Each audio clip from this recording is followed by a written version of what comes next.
Okay. Very good afternoon to all of you. So, in this lecture, I'll be talking about brand success, insights on brand success. So, in this lecture, rather than talking about theoretical perspectives, I'll be talking about some real life brands. I'll take up their examples. I'll talk a little bit about their history, how they became successful, and what are the success factors for each of these brands. And then at the end, I will see what reports or presentations that you have prepared related to the task that I gave you in the last class.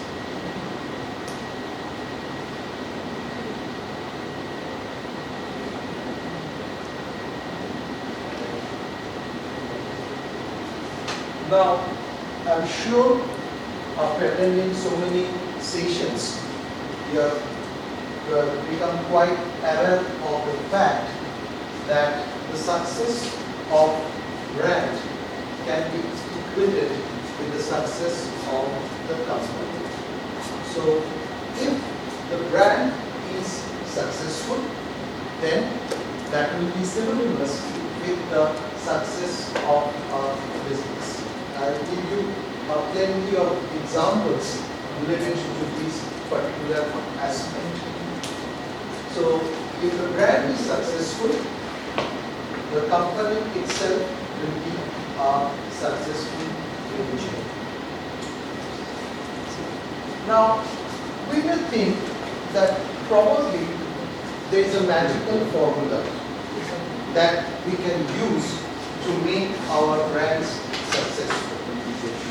But in real life, we do not have any magical formula, any set of laws, okay, any set of strategies that can make any brand or all brands successful. The specific factors that contribute to a brand success can be quite challenging because each brand is unique. Okay. So it's not very prudent, it's not very wise to think of a common set of factors which will lead to brand success. Because these success factors will vary from one brand to another. Because each brand is different from another brand. Each brand is unique. So the success factors that applies to brand A do not work in case of brand B, and what works for brand B may not work for brand C. Why am I talking about this? Let us look at these two brands, Gillette, Coca-Cola. So when we look at these brands, they are definitely very successful brands. They have been successful for a long period of time because in case of brand success, time is also an important factor. For how long they are in the business and whether they are able to carry on their business in a successful manner for a long period of time. So time is very important. So you think about Coca-Cola, a brand which is more than 100 years old and it's been successful since day one. So when you look at these brands, Gillette, Coca-Cola, so you may think that probably innovation is the key to brand success. Because Coca-Cola is the first company which came up with this item that is cola. There was something new in the market. Think about Gillette.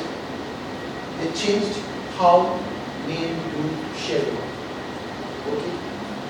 So when you look at these brands, you may think that probably invention is the pathway to brand success.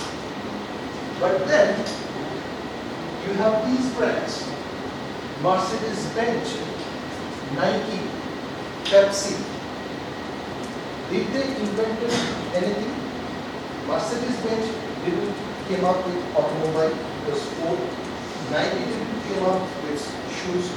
Pepsi didn't came up with cola, that was not their invention.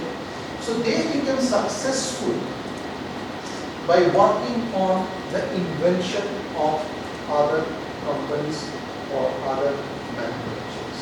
So if you look at Gillette and Coca-Cola and you think that invention is the key to brand success, that is not true. There are many companies which have become successful without inventing that particular product. They have worked on what others have invented.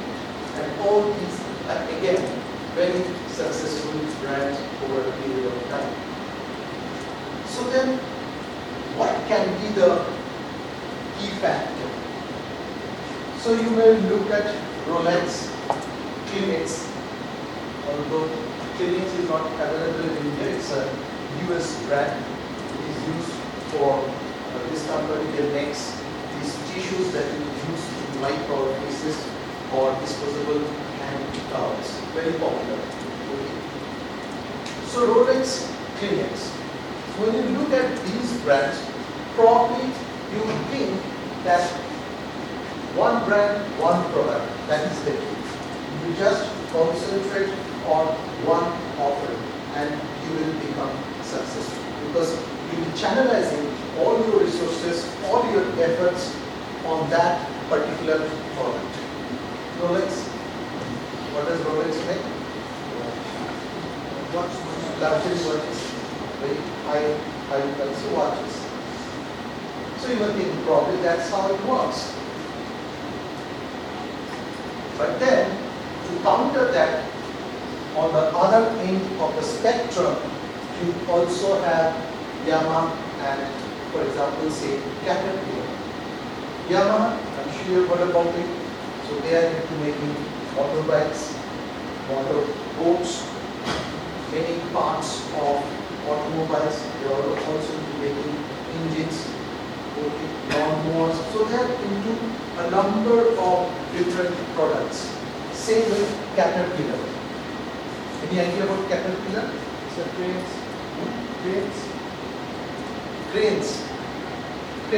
bulldozers, shipping, mining equipments. Okay. So those kind of equipments they make. So when we talked about Yamaha, Caterpillar, they are in a sense a broad brand. They offer a number of different products under the same brand name. So here we see on one hand there are brands which have been successful by just having a particular kind of product, and on the other end of the spectrum we have companies or brands which have a number of different offerings. So when you look at these brands, these examples, we may get confused. Then what are the success factors which lead to brand success? So as I told you, there is no such magical formula for brand success. We do not have any kind of set of rules which we can apply to all the brands. The simple reason is the brands are unique. One brand is different from another. So now I'll give you a few examples, real life examples of a few brands. From there you will understand that how or what are the different factors that have led to the success of those brands.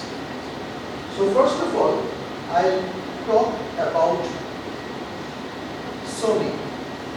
So that's the logo of Sony, and Sony comes under the category of innovation brand.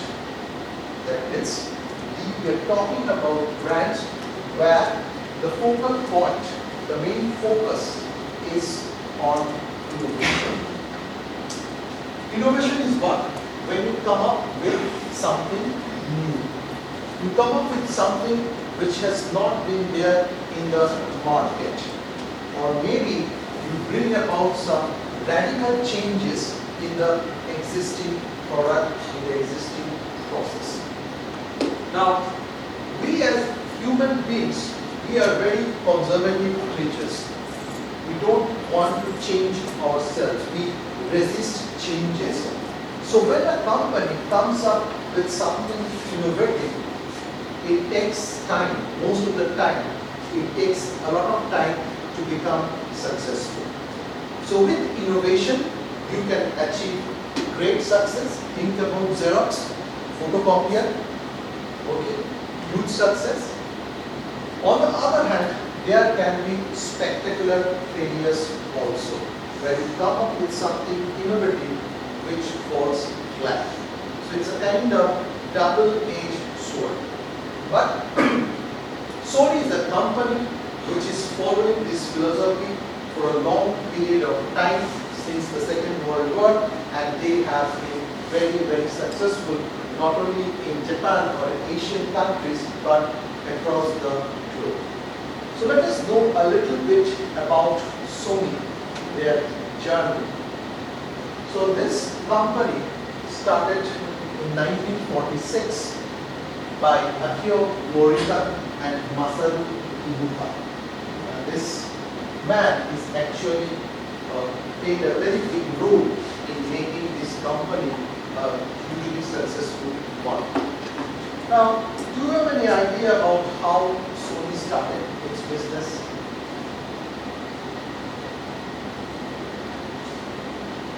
Sony started as a radio repair business. So they were repairing those radios. The radio was a very popular product at that point of time. Even 40-30 years back, almost you walk into any household, you will find that they had a radio. Nowadays, obviously people don't use it at their homes. Mostly it is used in clubs. They basically use it while they are driving.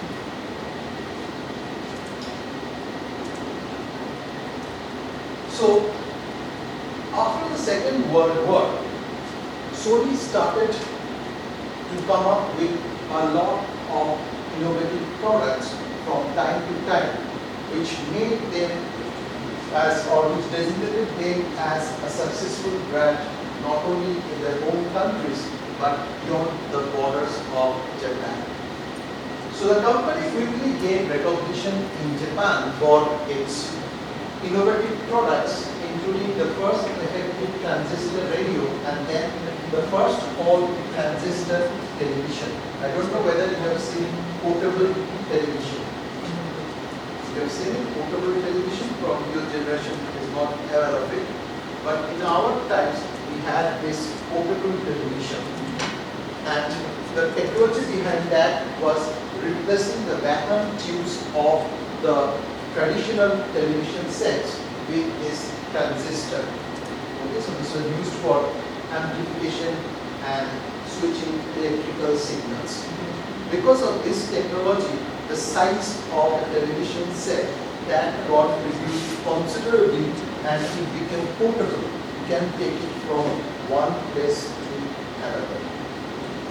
So again, this is something innovative that Sony came up with, which other companies follow suit, but they were the first one. And as I told you, once Sony became a recognized brand in Japan, they spread their wings and they moved to the North American and European markets. And in a very short span of time, as far as electrical items are concerned, in the United States it became the #1 brand. In 1961, it was a very important year for Sony, when Sony became the first Japanese company to be listed on Wall Street. So just think, 20 years back, US and Japan, they were at war with each other. And then in the span of 20 years, a company from Japan became very successful in the US and got listed in the Wall Street.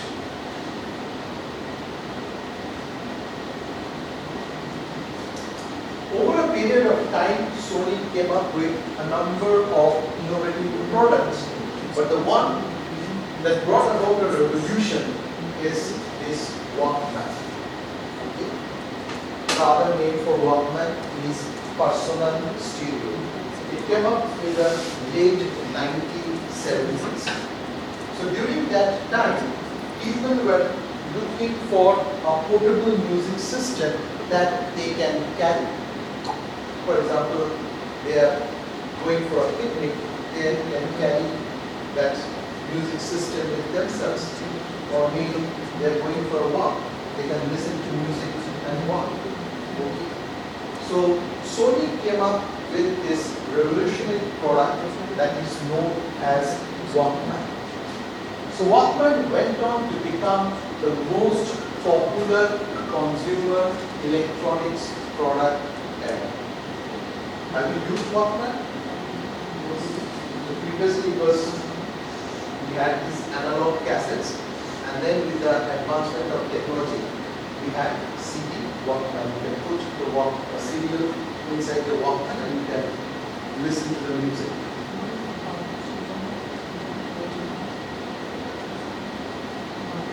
Over a period of time, as you can see here, Sony went on to do business in different sectors, and they even ventured into the entertainment industry.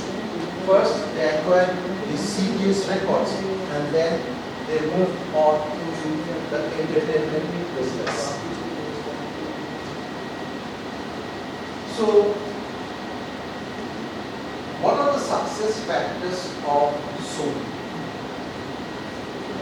First is innovation, as I told you at the very beginning. So this is the mantra for Sony. You continuously put your resources and efforts on coming up with innovative offerings. So they spend a lot of money on R&D for these innovative products. The other important factor that played an important role is the concern for people. So when we talk about the concern for people, it's not just about the customers, it's also about the employees. Okay? So obviously, you come up, or the philosophy of Sony has always been to come up with products which can be easily accessible by the customers and easy to use, even if it's a technological product. So that's why they have this slogan, products for people. The other important aspect here is the employees. One major philosophy that the founder member of Sony talked about is that it's fine for us to sacrifice some profits, but we are never going to lay off employees even when the time is difficult. If you are going through a recession and you think of laying off employees can be a way out, but Morita was against it. So his principle was never break another man's rice bowl. Because if you are asking some people to leave the organization, so what it means? They will be out of job. So what they will feed themselves and their family members. So a great concern for the employees. And when you work in a company like this, so obviously employees' loyalty towards the company, that also gets. So when you talk about the success reason behind Sony, these two play a major role. Next, I will talk about Microsoft.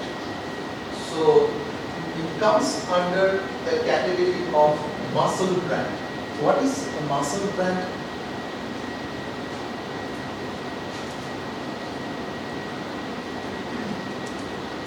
Heavy investment from the process. Very concentric. When we talk about muscle brand, we are talking about large scale operations. You think about IBM, you think about Walmart, they're very big organizations. Their operation scale is huge. And because of the fact that their operation scale is huge, they also enjoy economies of scale. There is a major advantage.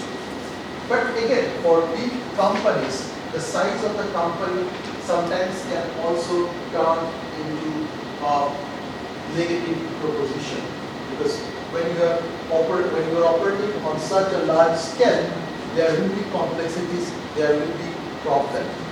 And many consumers across the globe, they actually don't like these big companies, because they feel that these big companies, they they have monopolistic practices, and they are killing off the smaller companies or the mid-sized companies. So there is also a lot of negativity about these companies in the minds of many consumers. So probably you know when it started and who are the founders. College dropout and his friend who was a businessman. They started this company, investments of a house, and now it's a huge company.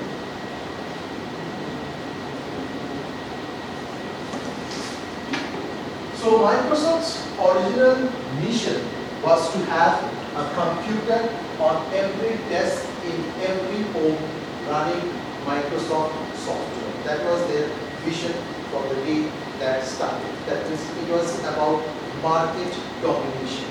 Okay, so they have started the company from a basement, but this was their vision. We will dominate the market. And 6 years from the time when Microsoft started, something happened. An offer came from IBM. And during that time, in the 80s, IBM, that was also a muscle brand, very big company. They were the leading company as far as the computing industry was concerned. So IBM was the number one, the leading company. And IBM, as you know, in the 80s, they started manufacturing PCs, personal computers. And their focus was on the hardware part. And they said, why waste time in developing the software? Because software is intangible. People will not be able to see. But hardware is something which the people will see, they will touch. So let's concentrate on the hardware part. And as far as software is concerned, what's there? You just have to write some programs. So what they did? They asked this small company, Microsoft, to develop the operating system for them. That means all the IBM PCs will be having operating system coming or developed by Microsoft. So this was a game changer for Microsoft. So IBM hired Microsoft to save time and resources, believing it was more efficient to outsource software development. And down the years, after some time, they will regret this decision. Come to that also. Now what happened, as I told you, IBM was the leading manufacturer, they were the market leaders in the PC market. So what happened, IBM actually provided a platform to Microsoft. Okay. People who are using IBM computers, they also became aware of this company, Microsoft. Okay. And since IBM had a huge market share, so obviously those people who were purchasing the IBM PC, they also became aware of Microsoft. But there is a company which is making this operating system. Now what happened in the span of 20 years, see how things changed. The PC market became saturated. Other companies also started to manufacture PCs. So HP, Dell, okay. So what happened? IBM's market share started to shrink. On the other hand, Microsoft's market share started to go up. So how this is possible? IBM have all IBM machines we have Microsoft operating system. If IBM sales goes down, then Microsoft sales will also go down. Is it not so? But reverse is happening. How this became possible? This became possible because of the agreement that Microsoft and IBM had. So, what was that?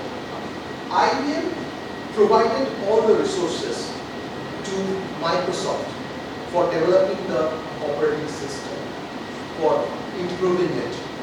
So they provide funds, they provide resources, everything.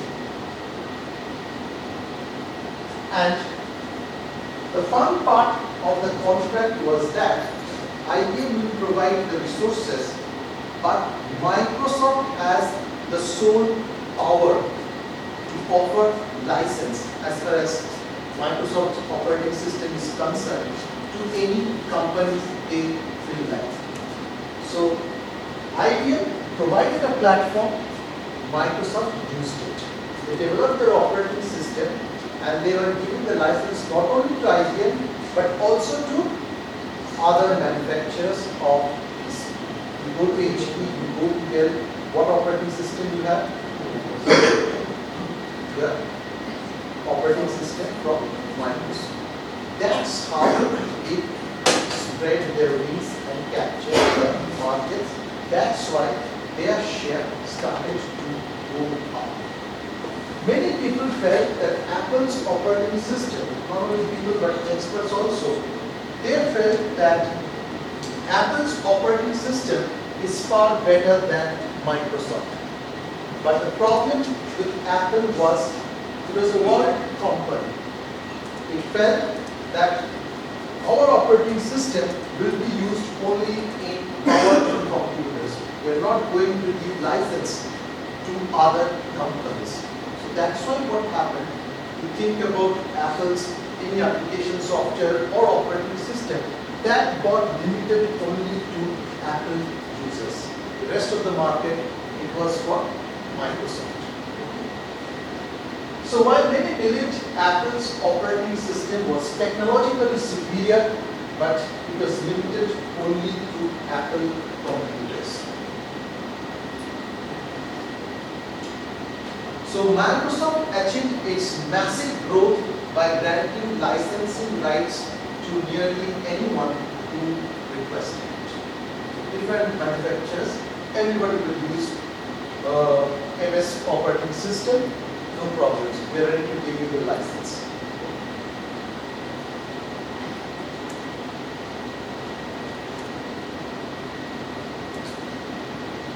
So Microsoft started with operating system. With the passage of time, they started to develop other application softwares. They also went into the gaming industry, working, and some of those applications were very, very successful. You think about MS Word, you think about MS Excel. So as most computers operated with the Microsoft system and applications, brand loyalty became almost automatic. Now we have a situation where we go and ask for Microsoft. We don't think about any other operating system. Even when you go to the store, they will be giving you MS operating system. Okay? So that means people do not think about quality. People do not think about the features or benefits. The impression in their mind is that Microsoft is a very good brand. What they offer is of great quality. So we want Microsoft. Okay. So what are the success factors? One factor which was very critical in the success of a brand is extensive licensing. They didn't create a wall around them. So whoever asked for their operating system, the license was provided to them. Microsoft adopted alongside the evolution of personal computing, the adaptability part, with the changes in technology, with the changes of customers' need. From time to time, Microsoft, what they do, they add features to their existing offerings. Are you using, say, Windows 97 now? No? So every now and then, Microsoft comes up with a new version of the existing application or the existing software. Why?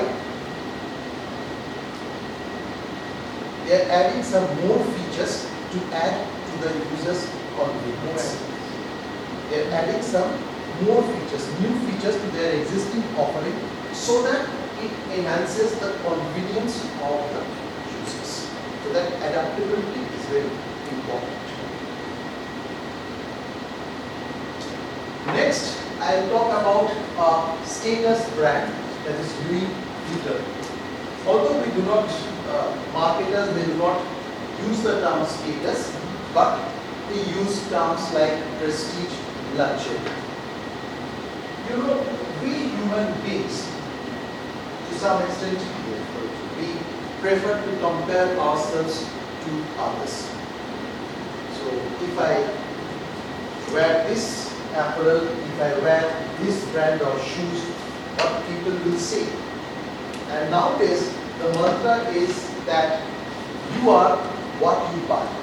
So what products are you using, what services you are using, that gives an idea to others, your status, your position in the society. Right? For example, say you are all young people and people are posting on the social media, flying from Kolkata to Patna, right? The friends are posting on social media. So why they are posting this message? What's the reason? It's not that they are telling you that I'll be out of town, I'll be going to Patna. No. But they're telling you I'm traveling by airline. I'm taking a plane to travel. Why they are focusing on this part? That's because it probably we feel that it enhances our status in the society. So a lot of people, they crave for attention, right? They crave for attention. And when you purchase high-end products, that definitely enhances others' perception about you as far as the social status is concerned. So tomorrow if you are riding on a BMW, what will happen? Or maybe you come to the class wearing a Rolex watch, or maybe carrying a Louis Vuitton bag while traveling to Kolkata. So that actually enhances your status. And there are brands which tries to fulfill these cravings of human beings. And this we call as the status brand or prestige or luxury brands.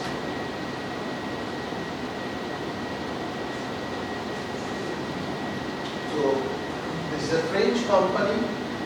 As you can see, it's doing successful business for around 170 years. It's a huge time. And it is the world's largest luxury brand. Maybe you will find celebrities using these products from Louis Vuitton. And Louis Vuitton was actually the son of a carpenter. Okay. So during the 19th century, so they were into designing luggage, bags and travel accessories.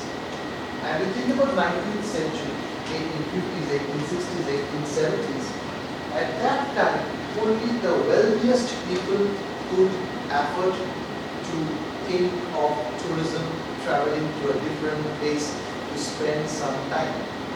Only the wealthiest could do it. And this guy was making these items and selling it to those people. That's how it got associated with this status brand. And then in the next century, 20th century, the tourism industry that expanded. So people are not only going to the nearby areas, but people are also going outside their country. So that's why this business also expanded.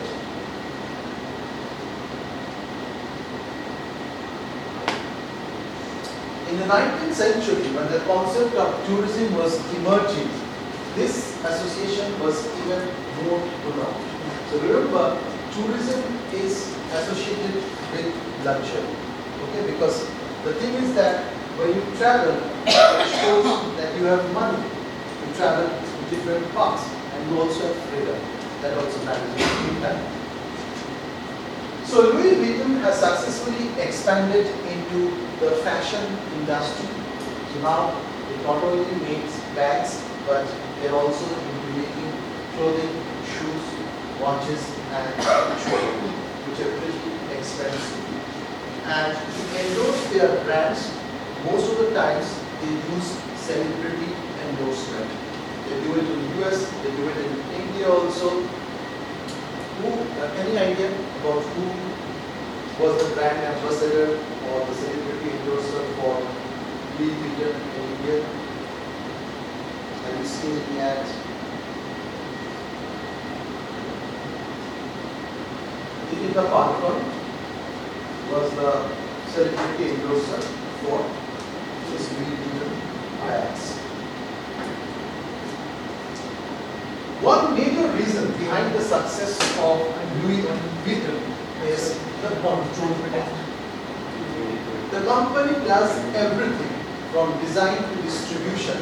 All these tasks, all these operations are done by the company itself. Nothing is outsourced.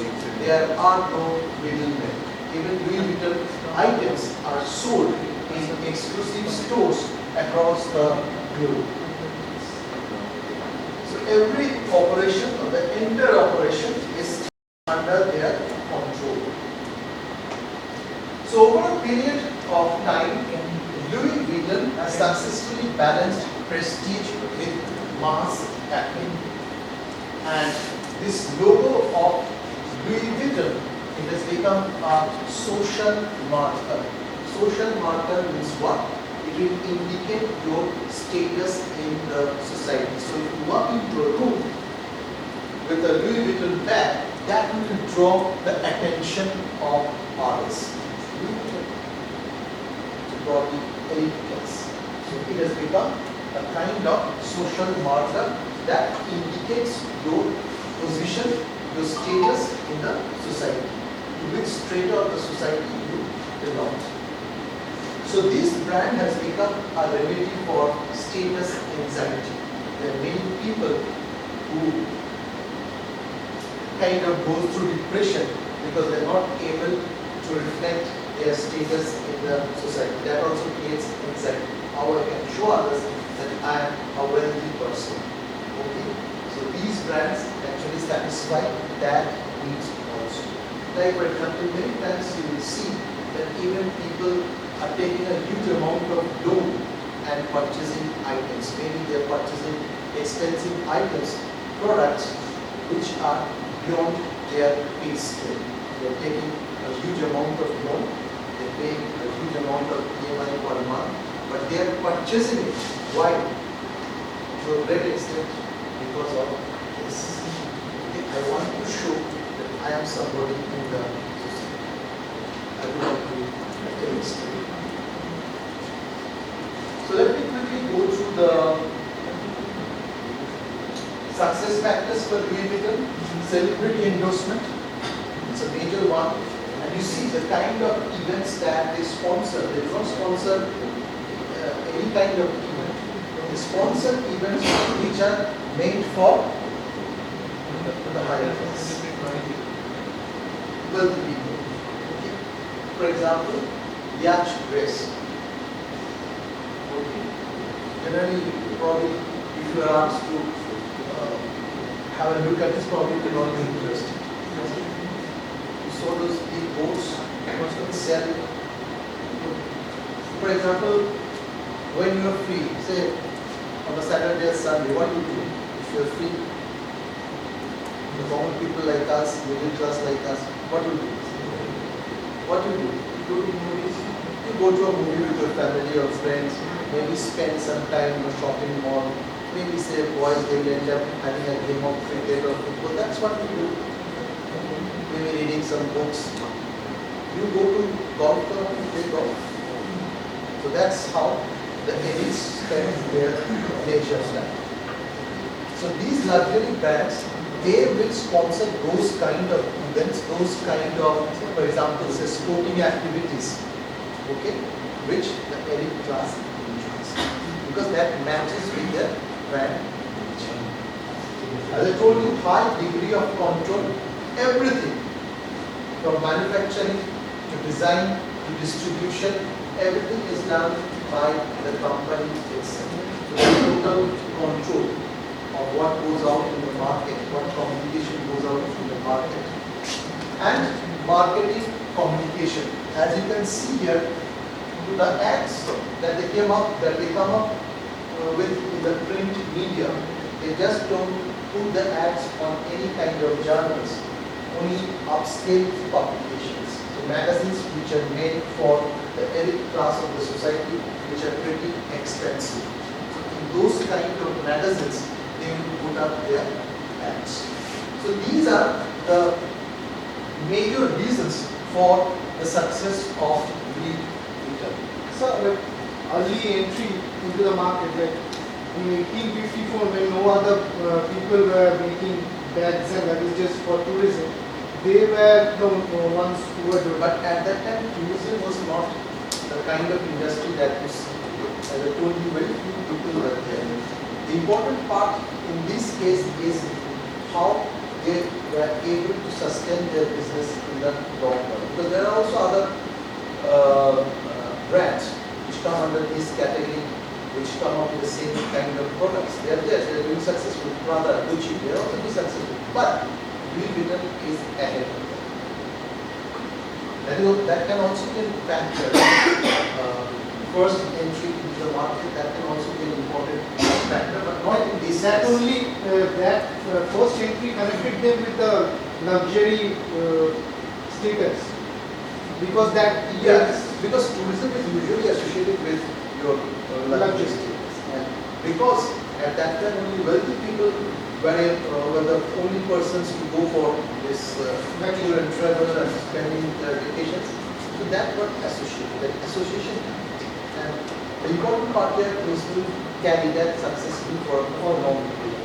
And these are the factors which have actually helped them to sustain their brand in a successful manner for such a long time. Next is broad brands. Broad brand is from the internet broadband. Broadband means you have multiple products, multiple offerings under the same brand. Okay? There are lots of examples, but I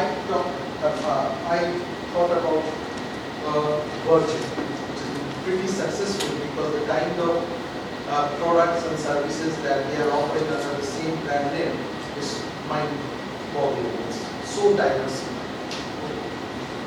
So probably you heard about this brand Virgin and the founder Richard Branson and Nick Powell. So now we have only Richard Branson. So the kind of narrative. Okay. So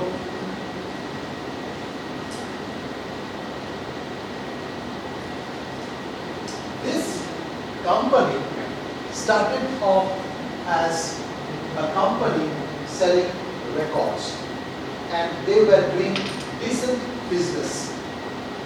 Throughout the 1970s, it evolved into a highly respectable music label or brand. But the turnaround came when Richard Branson moved into an altogether different sphere. Okay, altogether a different sphere, and that is launching Virgin Atlantic. What was that? Virgin Atlantic. What was that? Airlines. So think about a company making records suddenly moves to making airlines. Drastic, completely different. And at that time, the airline industry already had a lot of players, a lot of other companies doing good business. In spite of being a late entrant, the launching of Virgin Atlantic was one of the biggest success stories in 80s. It's still there and doing pretty good business. So people thought, okay, he's a maverick, he has come up with an airline, probably it will be out of the market in a very short span of time, but that will happen. And just look at this list, the different kinds of products that they are up to. So you have Virgin Megastores, Virgin Cola. So at a point of time, Richard Branson tried to compete with Coca-Cola and Pepsi. But this is one of the few brands that are one of the few products or offerings that didn't work for Virgin. Virgin Cola was not a successful story, but rest were very good. Most of these different items or products were very successful. Virgin Radio, Virgin Mobile, Virgin Group, Virgin Financial Services, Virgin Vodka, and now you think Virgin Galactic. This is the latest one. Any idea what is this? What? It's space tourism. So he is the first person to venture in that domain, space tourism. And already they have taken a flight, you can remember, at the age of the space. So space tourism is where you pay a huge amount of money and then a spacecraft will be taken to the age of the Earth, or maybe the age of, not age of the Earth, the age of the space. Okay? And they have already started that. Think about it. Started with this, moved to this, and then they are thinking about space tourism, which is actually, it has a very good potential. We always think about the future, what will work in the future, and in future, the wealthy people, okay, the people from the high strata of the society, they will be spending money on this because they have already seen all the places around the globe. Okay, they have been to all the places. This is something that they would like to do.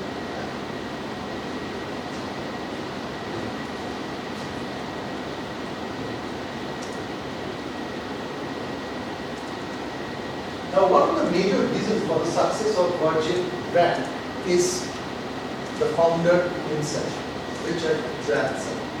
The way he has molded himself, he himself has become synonymous with the brand. So Richard Branson himself is a brand, and that has become synonymous with the Virgin brand.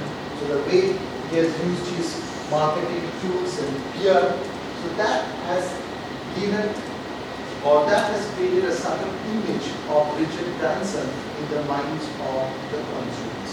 So thing is like, if you like Branson, you also like anything that comes from Virgin. So that's where he has taken. His name has become, or he as a person has become synonymous with the brand. So success factors.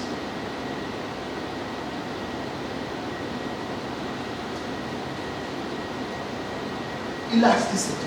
Its flexibility is brand, you can say this as brand elasticity. Okay, very flexible. He can move on to different businesses and that too successfully. And he has demonstrated that over a period of time. Leadership. Branson's leadership that has played a huge role in making this brand so popular, so famous across the globe. The other part is reverse thinking. Reverse thinking means doing things against the traditional setup, doing something which others don't think of. For example, say you are talking about the first mover advantage. But Branson is someone who believes in the last mover advantage. You see what mistakes are being made by the existing players in the market, and then you come up with something which will not have these, or where you will not end up making mistakes like the earlier companies. And think about Virgin Atlantic. I told you, 1980s, the airline industry was flooded with different airline companies. And then he is launching a new airline, and that became successful. So he is someone who always goes against the traditional way of doing things. He thinks out of the box. it comes up with something which is radically different from the existing ones. So Virgin has challenged conventional marketing wisdom by rejecting the idea of one category, one brand, and embracing a last mover advantage. And many other companies, they have actually tried to replicate Branson's model. Then we have an emotion brand, Harley Davidson. I'm sure you have heard about it. Again, very old company, very successful, and the fun part is that Harley Davidson doesn't make the best of motorcycles. They don't make the fastest motorcycles. They don't make the cheapest motorcycles. They don't make motorcycles which are environment friendly. But still, this is a cult brand. Okay? So Harley Davidson does not produce the best performing motorcycles, but it's a legendary brand. Now when we talk about emotion, remember emotion emotion is not based on statistics. It is not based on facts and figures. It's a connection, a deep connection that you have with the brand. And when we talk about emotion brands, they are based on myths, they are based on thought, they are based on personal philosophies. Okay? So it's a connection.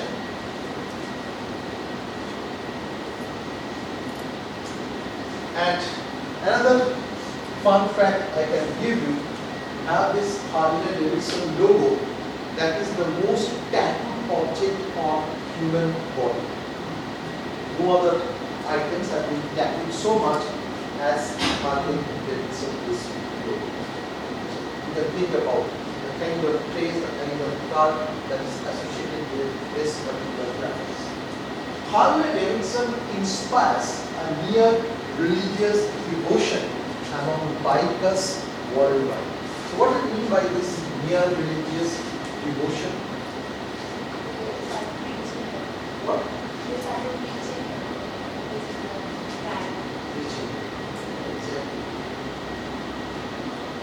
It's a kind of brand evangelism. So that means you experience a very strong connection with the brand. You become brand advocates. So if somebody is telling something bad about Harley Davidson, what will you do? You will stand there and fight for Harley Davidson. So you are ready to do that. So that kind of emotional attachment.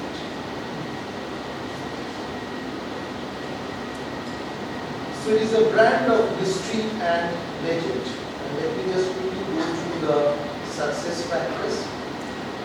First is belongingness. When you purchase a Harley Davidson, you become a part of a group. It's a membership group.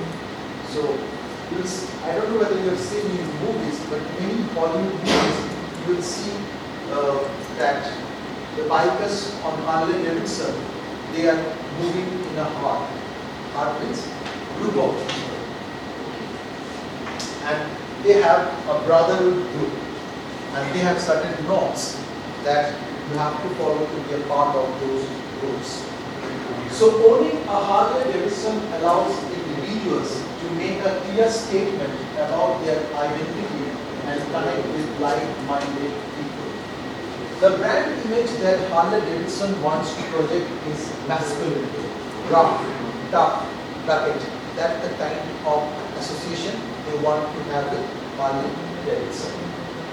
For example, say if you look at the Harley Davidson bike, what you see?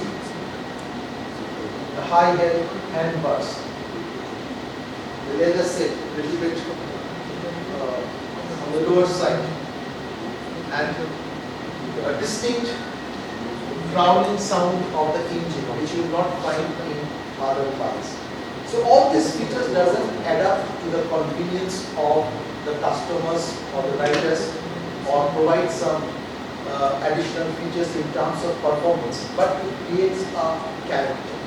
Okay. Car status. People do not buy a Harley Davidson bike for its performance, but they buy it because they want to be a part of this legend. You will see that when you see these bikers, in, say for example in US, you will see that all of them, they have long hairs, beards, they are wearing these leather jackets and jeans trousers, and the look and feel is almost similar in all of them, because that's how you have to be if you want to be a part of that group. It inspires extreme loyalty, specific body art, unique biker rituals. So if you are a part of this group, you have to follow this. A distinct dress code, as I told you, and hard riding experiences. Hard means in a group. The last one that I will talk about is people brand. That human beings can also turn into a successful brand. It can be a sports person, it can be a celebrity, actor, actresses, musicians, or even nowadays politicians. They can also be a brand. I will not talk about politics. I will talk about a sports person, and the numerous sports person across the globe who have these iconic brands. You think about Michael Jordan, you think about Tiger Woods, you think about Lionel Messi. So I prefer to go with somebody who is very popular in Indian context, especially among the younger generation, and that is Virat Kohli. So he is a very, very successful brand who has to use my other brands to endorse their items. So what makes Virat Kohli a successful brand? His consistent performance, his personal performance. Okay, his performance, cricket field. What else? What are the success factors for Virat Kohli? His fan base. Where from that comes the fan base? Fan base. But how you communicate with your fans? There must be something. Kind of connection that how friendly he is. Connect with this. So let me just quickly highlight some of the success factors. So one is definitely his on-field performance and leadership. Obviously his batting record, his record as a captain, all of us we know it. I don't want to talk about it. But his leadership. He's very energetic. Okay, he expresses himself, doesn't keep himself suppressed like MS Dhoni. So no matter what the situation, you find Dhoni very calm and cool. But Virat Kohli is in the mode of Saurav Ganguly. He's very expressive. Okay, and to express it on the fields. Many of us may not like what he does on the field, but that actually inspires the other members of his. He will set things on the place. So he's ready to take on these opponents.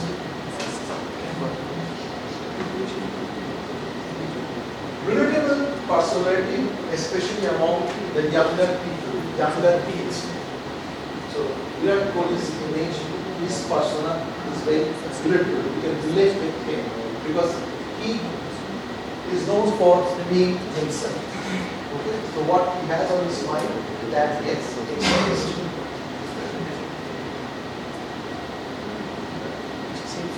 Major factor, fitness icon.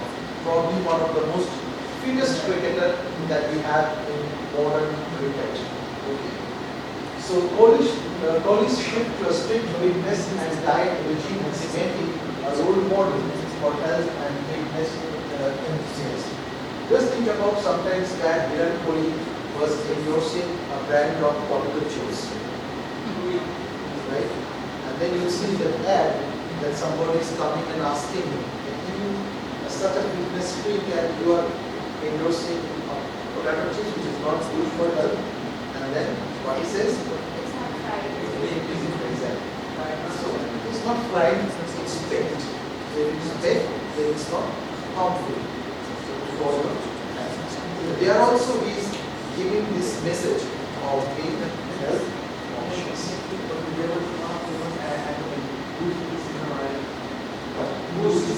Oh, there's a long time back. Kapil Dev and then Sachin Tendulkar. And finally, the social media power. This is a major power nowadays for celebrities to enhance their brand. Okay. So there's a lot of followers across different social media. Okay. And whatever he posts that is followed and liked by millions of people, not only from India but across the globe. So this indicates his reach. So that's very important parameters for marketers who want to use celebrities as their brand endorsers. The reach of the person on social media. And on social media, who has the maximum reach? Christian Ronaldo is the number one. That's why his brand value is so. With this, I end today's discussion. I gave you these examples to make it understandable to you that for different brands, different strategies, different factors will work. You do not have one fit-all theory. So depending upon the brand, what are their priorities, in which industry they are, who are their target customers, the success factors will keep on changing. So, will it be possible for you, for a few groups to give presentation in 1:30? Is it okay, or you would like to go for lunch?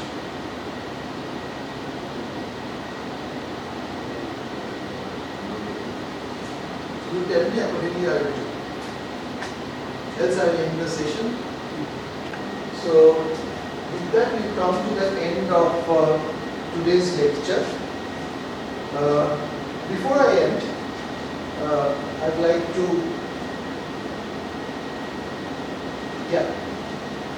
this is the reference and it's a very good book. You can also go through it.